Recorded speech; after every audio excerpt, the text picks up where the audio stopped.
ஒரு நாள் ஏஜென்ட் கேக்கு ஒரு கால் வருது. அந்த கால்ல பேசின நபர் தன்னுடைய பேரு ராமனும் தன்னுடைய குழந்தையை யாரோ ஒருத்தர் கடத்தி வச்சு பணம் கேட்டு மிரட்டி வீடியோ அனுப்புனதாகவும் சொல்றாரு. கூடவே அந்த வீடியோவை ஏஜென்ட் கேக்கு ஷேர் பண்ணி விட்டாரு. ஆனா ஏஜென்ட் கே வேற ஒரு கேஸ்ல ரொம்பவே பிஸியா இருந்தனால அவருடைய அசிஸ்டன்டான ஏஜென்ட் லிசாக்கு இந்த கேஸை கொடுத்துறாரு. ஏஜென்ட் லிசா தனியா ஹேண்டில் பண்ண போற ஃபர்ஸ்ட் கேஸ் இதுதான். அதனால ரொம்பவே ஆர்வமா அந்த கேஸ் எடுத்து அவங்க டீல் பண்ண ஆரம்பிக்கிறாங்க. அப்போ அந்த வீடியோ அவங்க பிளே பண்ணப்ப முகமுடி போட்ட ஒரு நபர், உன்னுடைய பையன் உயிரோட வேணும்னா 5 கோடி ரூபாய் பணத்தை மூன் பேலஸ் ஹோட்டல் வாசல்ல வச்சுட்டு போயிடு, ஒருவேளை போலீஸ்க்கு போயிட்டீங்கன்னா கண்டிப்பா உன்னுடைய பையனை உயிரோட விடவே மாட்டேன் அப்படின்னு சொல்லி கட் பண்றான். கொஞ்ச நேரத்திலேயே ஏஜென்ட் லிசா அந்த ஹோட்டலுக்கு போயிடுறாங்க. அப்போ அந்த ரூமை திறந்து பார்க்கும்போது அந்த ரூம்ல யாருமே இல்ல. அங்க இருந்து ஒரு டேபிள் மேல ஒரு பேப்பர் இருக்கு. அந்த பேப்பர்ல இந்த பதில நீ ஒருவேளை சால்வ் பண்ணிட்டனா நான் இருக்கிற இடத்த நீ கண்டுபிடிச்சிடலாம் அப்படின்னு போட்டிருக்கு. இங்க இருக்கிற எழுத்துக்களை ஒண்ணு சேர்த்தா ஒரு வாக்கியம் வரும். அது என்னன்னு நீங்க கண்டுபிடிச்சீங்கன்னா உங்களுடைய ஆன்சரை கமெண்ட் செக்ஷன்ல லீவ் பண்ணுங்க. உங்களுக்கான டைம் இப்ப ஸ்டார்ட் ஆகுது.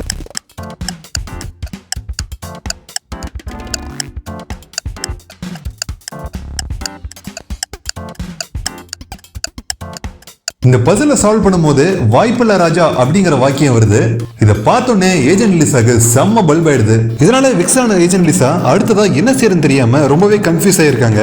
அப்பதான் அந்த கிட்னாப்பர் அனுப்பிச்ச வீடியோவை மறுபடியும் எடுத்து பாக்குறாங்க. அந்த வீடியோவை மறுபடியும் கவனமா பார்க்கும்போது தான் எப்படியும் தன்னை தேடி போலீஸ் வருவாங்க. அவங்களை கன்ஃபியூஸ் பண்றதுக்காக ஃபேக்கான ரூம் நம்பரையும் பொய்யான ஹோட்டல் அட்ரஸையும் அந்த கிட்னாப்பர் கொடுத்திருக்கான்ட்டு ஏஜென்ட் லிசாக்கு புரிய வருது. இதை எப்படி கண்டுபிடிச்சாங்கன்னு நீங்களே கெஸ் பண்ணீங்கன்னா உங்களுடைய ஆன்சரை கமெண்ட் செக்ஷன்ல லீவ் பண்ணுங்க. உங்களுக்கான டைம் இப்ப ஸ்டார்ட் ஆகுது.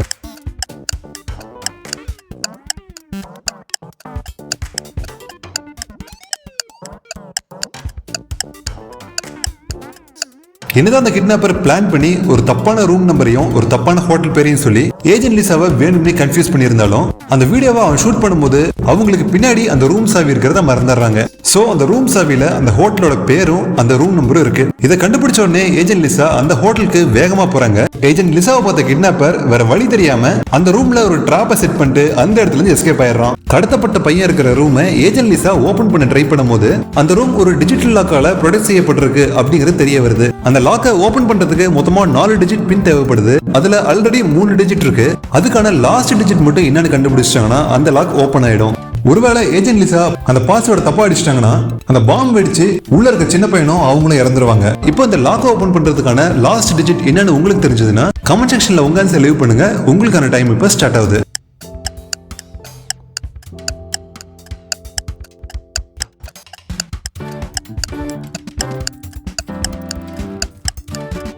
இங்க மொத்தமா 4 டேஸ் இருக்கு.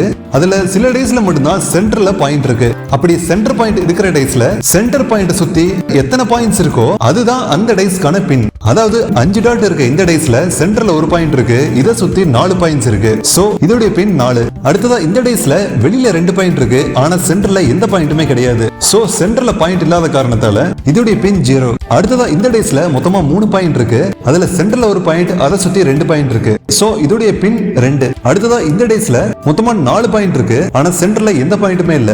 சோ இதோடைய பின் 0. இதை கரெக்டா ஏஜென்ட் லிசா டைப் பண்ணதும் கதவு ஓபன் ஆயிடுது. கிட்னாப் செய்யப்பட்ட பையனையும் அவங்க மீட்டறாங்க.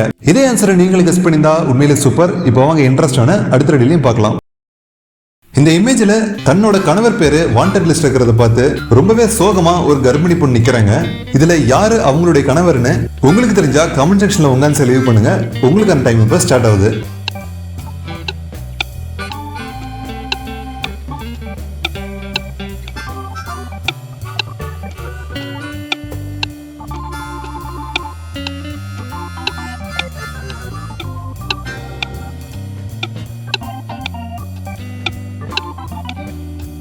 இங்க இருக்கிற இவருடைய பேரு ஸ்ரீதர். அந்த பொண்ணு கழுத்துல டாலராவும் போட்டிருக்காங்க, கையில பச்சையும் குத்திருக்காங்க. சோ அவருதான் அந்த பெண்ணுடைய கணவர். இந்த ஆன்சர் சரியா கண்டுபிடிச்சிருந்தா சூப்பர். இப்போ வாங்க இன்ட்ரெஸ்டான அடுத்த டீலையும் பார்க்கலாம்.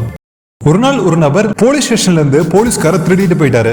சம்பவம் நடந்த கொஞ்ச நேரம் கழிச்சுதான் போலீஸ்க்கு தகவல் தெரிய வருது. அப்போ அவங்க அந்த காரை ட்ராக் பண்ணப்ப சரியா 1 மணிக்கு அந்த கார் போலீஸ் ஸ்டேஷன்ல இருந்து ஒரு 2 டிஜிட் வேல்யூ உள்ள டிஸ்டன்ஸ் ஆன XY அப்படிங்கிற டிஸ்டன்ஸை கவர் பண்ணிருக்கு.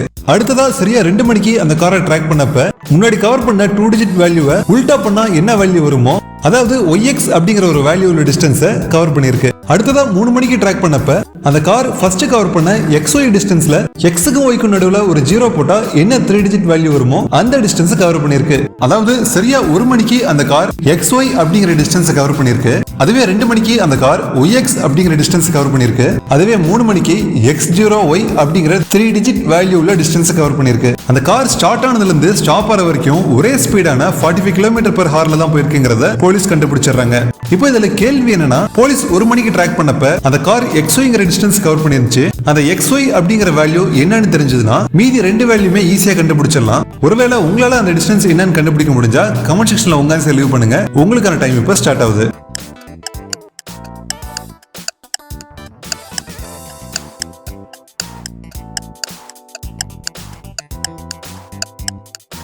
சரியா 1 மணிக்கு அந்த கார் XYங்கிற டிஸ்டன்ஸை கிராஸ் பண்ணிருக்கு. அந்த காரோட ஸ்பீடு 45 km/hங்கிறனால சரியா 2 மணிக்கு XY plus 45ங்கிற டிஸ்டன்ஸ் கிராஸ் பண்ணிருக்கோம். 2 மணிக்கு கிராஸ் பண்ண டிஸ்டன்ஸ் 1 மணிக்கு கிராஸ் பண்ண டிஸ்டன்ஸ் உடைய உல்டாங்கிறது தான் இங்க கண்டிஷன். ஒருவேளை அந்த கார் 1 மணிக்கு போலீஸ் ஸ்டேஷன்ல இருந்து 10 km கிராஸ் பண்ணிருந்துச்சுன்னா சரியா 2 மணிக்கு 55 km கிராஸ் பண்ணிருக்கோம். 10 உடைய உல்டா 55 பார்த்தா கண்டிப்பா கிடையாது.